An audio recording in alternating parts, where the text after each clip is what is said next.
أعوذ بالله من الشيطان الرجيم بسم الله الرحمن الرحيم ربنا لا تزغ قلوبنا بعد إذ هديتنا وهب لنا من لدنك رحمة إنك أنت الوهاب ربنا إنك جامع الناس ليوم لا ريب فيه إن الله لا يخلف الميعاد صدق الله العظيم.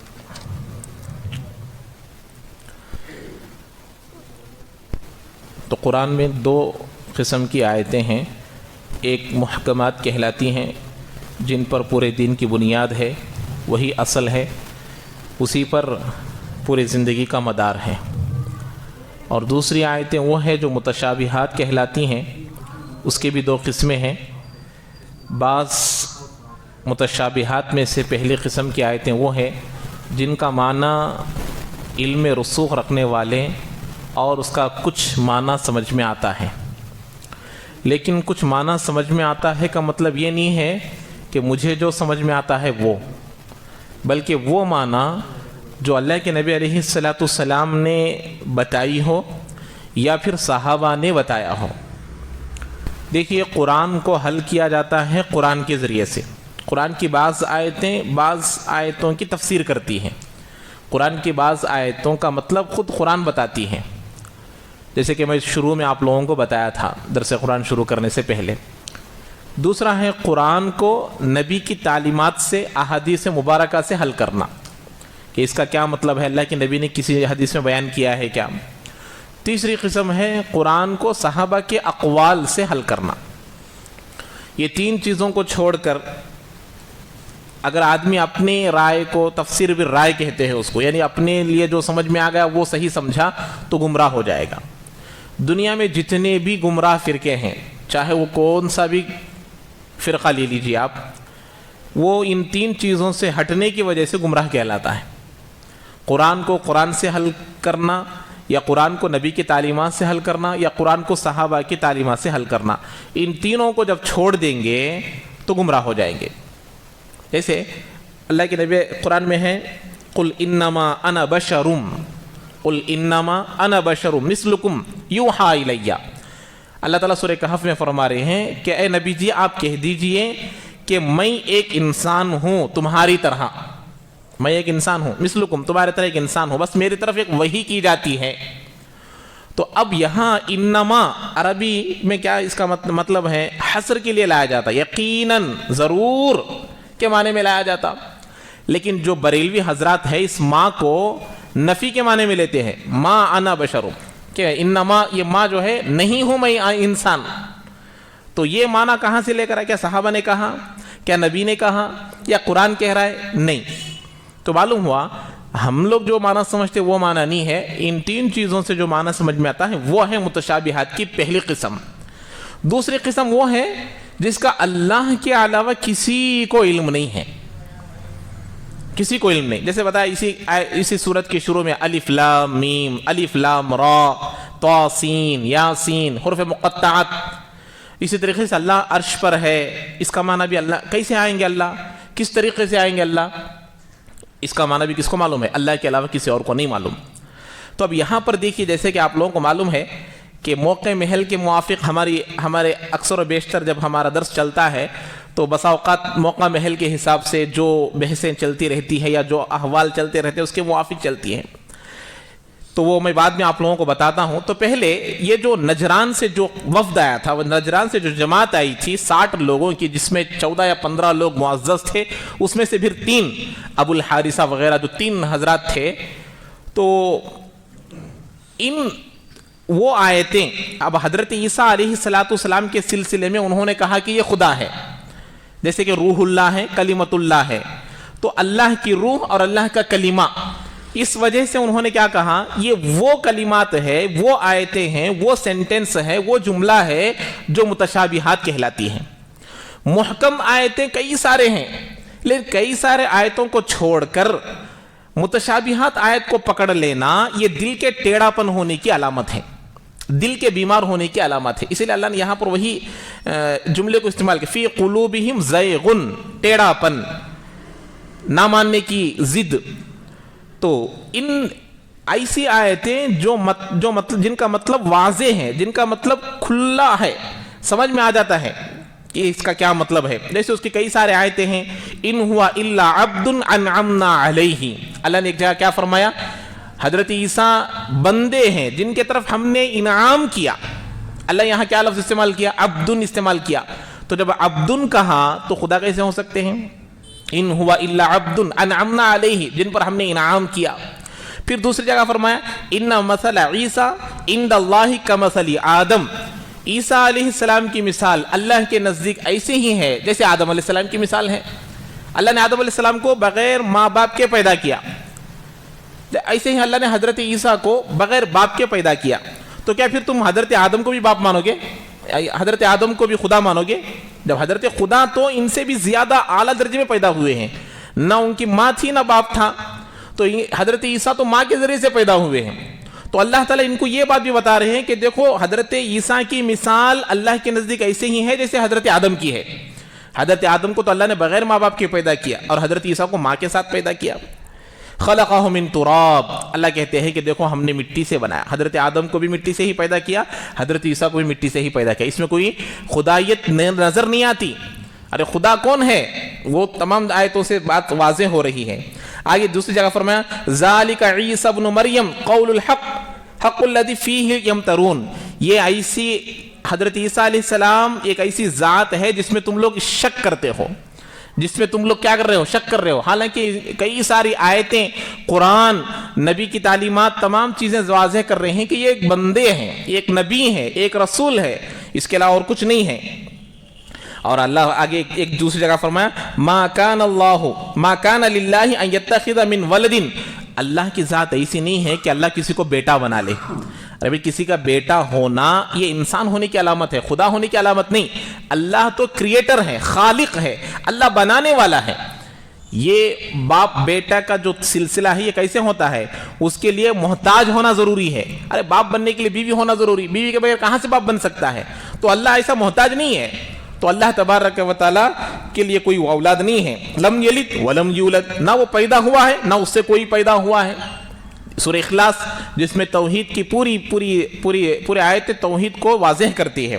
لیس کمثلہ شیء, اللہ نے فرمایا اس کے جیسا کوئی نہیں. اب اس کے جیسا کوئی نہیں تو اس میں حضرت عیسیٰ بھی آئے نہیں آئے؟ حضرت عیسیٰ بھی شامل ہے. حضرت عیسیٰ بھی ان کے جیسے نہیں ہو سکتے, خالق کے جیسے. تو یہ قال انی عبد اللہ آتانی الکتاب وجعلنی نبیا, خود حضرت عیسیٰ نے فرمایا کہ میں اللہ کا بندہ ہوں, اللہ نے مجھے کتاب دے کر بھیجا ہے, اور اللہ نے مجھے نبی بنایا. تو یہ تمام آیتیں, اس میں دو معنی ہے کیا. اب جتنے بھی میں نے آیتیں پڑھا ہے, یہ آیت سمجھ میں نہیں آ رہی ایسا کچھ مطلب ہے؟ واضح طور پر اپنے معنی کو, اپنے مطلب کو یہ واضح کر رہی ہے کہ حضرت عیسیٰ اللہ کے بندے ہیں, اللہ کے رسول ہیں, اللہ کے نبی ہیں, خالق نہیں ہے, وہ رب نہیں ہے, وہ پروردگار نہیں ہے, وہ خدا نہیں ہے. ان آیتوں کے ذریعے سے معلوم ہو رہی بات. اور خود حضرت عیسیٰ نے کہا وَإِنَّ اللَّهَ رَبِّي وَرَبُّكُمْ فَاعْبُدُوا, اللہ میرا بھی رب ہے, تمہارا بھی رب ہے, اس کی عبادت کرو. جیسے حضرت نبی نے دعوت دی, حضرت عیسیٰ نے بھی دعوت دی. ان اللہ هو ربی وربکم, اللہ میرا بھی رب ہے, تمہارا بھی پروردگار ہے. اور پھر ما قلت لهم الا ما امرتنی به, اے اللہ میں نے لوگوں کو اسی بات کا حکم دیا جو تو نے مجھے حکم دیا. توحید کی دعوت دیا میں, اور ان کو تیرے احکامات کی دعوت دیا. تو اب یہاں آخر میں ایک آیت ہے, جیسے کہ اسے اللہ حضرت عیسیٰ علیہ السلام کے بارے میں اللہ کل قیامت کے دن فرمائیں گے وَإِذْ قَالَ اللَّهُ يَا عِيسَى ابْنَ مَرْيَمَ, عیسیٰ ابن مریم أَأَنْتَ قُلْتَ لِلنَّاسِ اتَّخِذُونِي وَأُمِّي إِلَٰهَيْنِ. اللہ تعالیٰ کل حضرت عیسیٰ علیہ السلام کو قیامت کے دن پوچھیں گے کہ اے عیسیٰ کیا آپ نے دعوت دیا تھا کہ لوگ آپ کو اور آپ کی ماں کو کیا بنا لے, خدا بنا لے.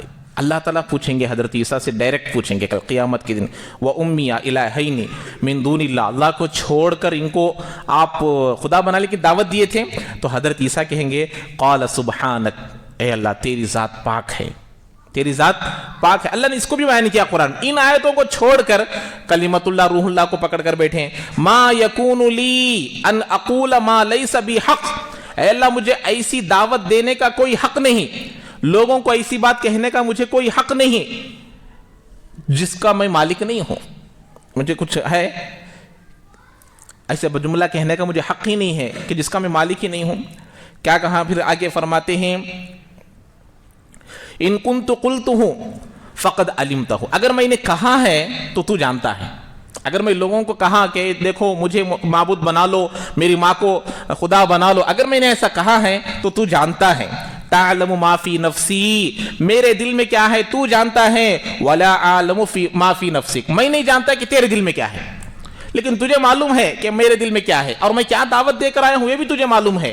ان تمام آیتیں انکا انت علام الغیوب. اب یہ تمام آیتوں کو چھوڑ کر باقی آیتوں کو لے لینا یہ ٹیڑھے پن کی نشانی ہے. یہ اللہ نے زیغن، ان کے دلوں میں ٹیڑھا پن ہے. اچھا ایک بات، اب یہ آیتیں ہو گئی، اور بھی آیتیں ہیں. من انصاری الی اللہ، میری مدد کون کرے گا، حضرت عیسیٰ نے پوچھا. تو ایسی کئی سارے آیتیں ہیں جو محکم کہلاتے ہیں، جن کا معنی واضح ہے، جن کا معنی بالکل ظاہر ہے. ان کو چھوڑ کر متشابہات والی آیتوں کو پکڑ کر مسلمانوں کو گمراہ کرنا مقصد تھا. ایک یہ بات ہوگی. دوسری دلیل انہوں نے یہ کہا تھا، اللہ نے کیا بیان کیا، خلقنا قضینا، ہم نے پیدا کیا، ہم نے فیصلہ کیا. یہ اللہ نے جمع کا صیغہ استعمال کیا، پلورل استعمال کیا کہ ہم نے پیدا کیا. تو پھر خلق تو پیدا کرنا تھا، میں نے پیدا کیا. اب دیکھو دلیل پر دلیل دیتے جا رہے. تو یہاں پر وہاں پر بھی بات بتائی گئی، لیکن مفسر حضرات لکھتے ہیں دیکھو یہ چیز ایسی ہے کہ اللہ تعالیٰ بسا اوقات دنیا کے نظام میں کچھ کاموں کو فرشتوں کو دیا ہے نہیں دیا ہے. جیسے حضرت اسرافیل علیہ السلام کو ایک کام دے دیا، حضرت میکائیل علیہ السلام کو ایک کام دے دیا، حضرت اسرائیل کو دے دیا، حضرت جبرائیل کو دے دیا. کچھ فرشتے آسمانوں کو اٹھائے ہوئے ہیں، کچھ فرشتے عرش کو اٹھائے ہوئے ہیں. تو اللہ تعالیٰ اس معنی کر کے جمع کا صیغہ استعمال کر لیتے ہیں، ورنہ تو اللہ قادر مطلق ہے، تمام کاموں کو خود کر سکتا ہے. ایک دلیل. اس سے بھی مضبوط دلیل کیا ہے، جیسے اس کو غور سے سننا ہے.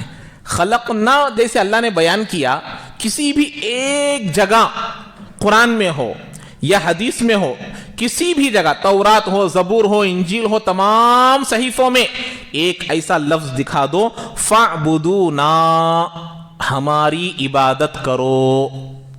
یہ لفظ پلورل ہے، یعنی ہماری عبادت کرو. کہیں اللہ نے کہا ہو تو بتاؤ، ہے کسی جگہ پر لفظ؟ یہ نون الف زبر نا جو آتا ہے نا، یہ ہم کے لیے آتا ہے، پلورل کے لیے، ہمارے لیے. تو فاعبدونا، خلقنا اللہ نے بیان کیا، قضینا بیان کیا، ایسے جمع کے صیغے کئی جگہ بیان ہیں، لیکن اس میں عبادت کی، خالقیت کی اشتراک نہیں ہے. اس میں اللہ تعالیٰ اپنے قدرت کو، اپنے کام کو، اپنے حکمت کو فرشتوں میں بانٹ دیا ہے، اس لیے اس معنی کر کے بیان کیا گیا ہے. لیکن خالقیت، عبادت، اللہ نے کہا کیا، فاعبدونی، میری ہی عبادت کرو. اللہ نے صرف واحد متکلم، وہاں پر اللہ نے صرف واحد استعمال کیا. کیا کہا ہے؟ فاعبدونی، میری ہی.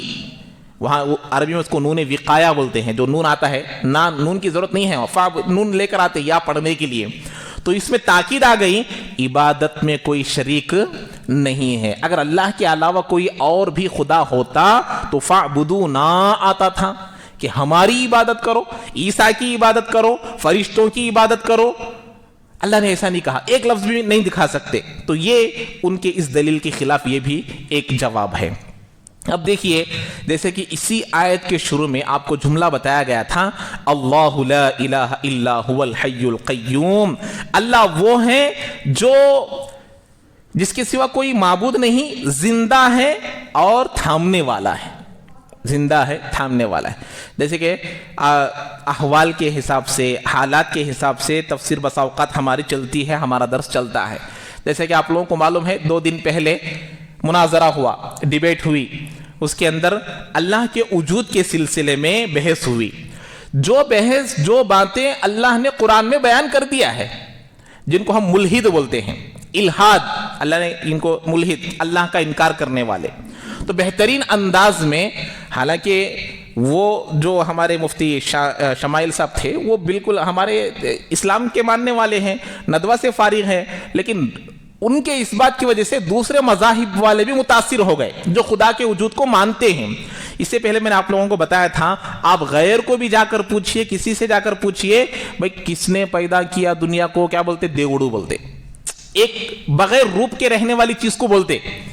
ایک روپ جس کا روپ ہے, جس کا چہرہ ہے, جس کو اسے نہیں بولتے انہوں, سب کا خدا نہیں بولتے. خدا کسے بولتے؟ دیوڑو بولتے. بھئی انی چیسے والا آئے نا بھی, تو ایک پرٹیکولر جو نام لے کو انہوں جب مورتیاں بنائیں ان کو نہیں بولتے انہوں. تو یہ سب اللہ نے خود قرآن میں فرمایا. اگر آپ لوگ ان کو پوچھیں گے زمین آسمان کو کس نے پیدا, فیقولون اللہ, کہ وہ کہیں گے کہ اللہ نے بنایا. یعنی لفظ تو بدل جائے گا, کوئی ان کو خدا کہتا ہے, کوئی ایشور کہتا ہے, کوئی دیوڑ کہتا ہے, کوئی دیورو کہتا ہے, الگ الگ, کوئی گاڈ کہتا ہے, الگ الگ لفظ, لیکن ان کی مراد کون سی ہے؟ وہی خالق ہے جو قادر مطلق ہے. تو یہاں پر جو بحث ہوئی ہے, کچھ بحث میں یہ باتیں سمجھنے کی ہیں. تو یہ اس میں سے ایک بات تھی, وہ جو جملہ اس نے کہا تھا فیتھ اور بیلیو. فیتھ کسے کہتے ہیں؟ بغیر دلیل کے ماننے والی چیز کو, بغیر دلیل, بغیر آرگیومنٹ کے. تو اسی لیے ہمیں اس کو نہیں مانتا. بیلیو کس کو کہتے ہیں؟ دلیل کے ساتھ ماننے والی چیز کو. تو حالانکہ ہمارے اسلام کی بنیاد ہی کیا ہے؟ بالغیب. والذین آمنوا الذین آمنوا بالغیب. وہ کس پر ایمان لے کر آتے ہیں؟ غیب پر. اب غیب پر ایمان لانے کا مطلب کیا ہے؟ اگر مانے بغیر, دیکھ کر اگر ایمان لانا ہے تو پھر دنیا بنانے کی کیا ضرورت تھی؟ اگر گائیڈ دیکھ کر امتحان لکھنا ہے تو ایگزامینیشن ہال میں بلانے کی کیا ضرورت تھی؟ ارے بات سمجھ میں آ رہی ہے؟ ایگزام میں آنسر دیکھے بغیر لکھنا ہے یا دیکھ کر لکھنا ہے؟ کیسے لکھنا ہے؟ دیکھے بغیر لکھنا ہے. ایک امتحان, چاہے وہ 1 کلاس کا ہو, 10th کا ہو, ڈگری کا ہو, IAS آفیسر کا ہو, کوئی بھی امتحان ہو, امتحان دیکھے بغیر لکھنے کو امتحان کہتے ہیں. تو دنیا اللہ نے امتحان گاہ بنایا, آزمائش گاہ بنایا, تو اللہ تعالیٰ یہاں پر دکھا دے گا کہ دیکھو تم جنت یہ ہے, جہنم یہ ہے. مشاہدہ کرا دے گا؟ نہیں کرا سکتا. تو اسی لیے اللہ نے ایک امتحان رکھا کہ تم کو نظر تو نہیں آئے گا, لیکن تم کو اس خالق کو مان کر آنا پڑے گا. تو جیسے امتحان دیکھے بغیر لکھا جاتا ہے, تو یہاں پر بھی دیکھے بغیر انسان کو کامیاب ہونا ہے. تو یہ ہوتا ہے. اچھا, اسے کہتے ہیں فیتھ. واقعی فیتھ, یقین, ایمان, عقیدہ, اس کو فیتھ کہتے ہیں. بلیو دیکھ کر ماننے کو کہتے ہیں. بلیو کسے کہتے ہیں؟ دیکھ کر ماننے کو. اب مجھے معلوم ہے کہ بھئی یہ کل صبح میں سورج آنے والا ہے, کیونکہ میں روزانہ سورج دیکھ رہا ہوں, اس لیے میں مانوں گا کہ کل سورج آئے گا. پھر چاند بھی آئے گا, جب آنا ہے اس کو آئے, کیونکہ میں روزانہ دیکھ رہا ہوں وہ کب آئے کب نہیں. تو اس کو کہتے ہیں بلیو, دیکھ کر دلیل کے ساتھ ماننے کو.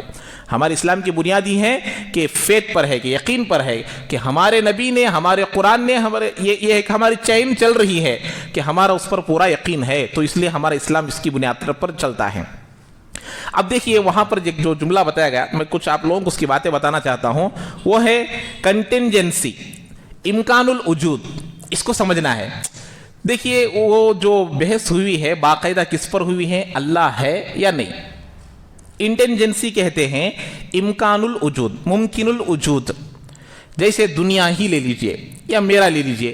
اب میں ہوں, میں پیدا ہو بھی سکتا تھا, نہیں بھی ہو سکتا تھا. یعنی میرا پیدا ہونا ضروری تھا کیا؟ اللہ نے چاہا تو پیدا ہوا. دنیا کو بھی اللہ نے چاہا تو بنی, نہیں چاہی تو نہیں بنتی تھی. اب یہ قرآن یہاں میں لا کر, ایک کتاب میں یہاں لا کر رکھا. یہاں کتاب بھی لا کر رکھ سکتا تھا, پین بھی لا کر رکھ سکتا تھا, جو چاہے میں رکھ سکتا تھا. تو اس کو کہتے ہیں انٹینجنسی, یعنی کہ اس کا وجود ہو بھی سکتا تھا, نہیں بھی ہو سکتا تھا. اس کو کہتے ہیں امکان. دوسرا ہے واجب الوجود. یہ کیا ہے؟ اس کا ہونا ضروری ہے. اگر ہم لوگ یہ کہیں گے انفینٹی, جس کو کہ انفینٹی پروگریس کہتے ہیں, یعنی کہ ایسا ایک چیز کے پیچھے ایک چیز کے پیچھے ایک, اس کے یعنی باپ بیٹے کا باپ, باپ کا باپ, باپ کا باپ, باپ کا باپ, ایسا جائیں گے, اسی کو حقیقت سمجھیں گے, تو پھر دنیا وجود میں آ سکتی ہے. ارے کہاں تک جائے یہ چین؟ کوئی تو ہوگا ابتدا. تو واجب الوجود کا مطلب یہ ہے جس کا ہونا ضروری ہے, اور وہ ایسا ہونا اس کے ہونے کے لیے کسی اور کا ہونا ضروری نہیں. اسی کا نام خالق ہے. سمجھ میں آ رہی بات؟ دنیا ایک انٹینجنسی ہے, یعنی دنیا بن بھی سکتی تھی, نہیں بھی بن سکتی تھی, لیکن اللہ نے اس کو بنایا. اگر اللہ اس کو نہ بناتے تو نہیں بنتی. اب اگر ہم یہ سمجھے کہ ہر چیز کو بنانے والا کوئی ہے, پرسوں بھی ایک آیت آپ کو بتایا تھا, حدیث میں شیطان آئے گا, پوچھے گا زمین کو کس نے پیدا کیا؟ اللہ نے. آسمان کو کس نے پیدا کیا؟ اللہ نے. ماذا خلق اللہ, بھئی اللہ کو کس نے پیدا کیا؟ اللہ کو کس نے. یہ سوال پر جب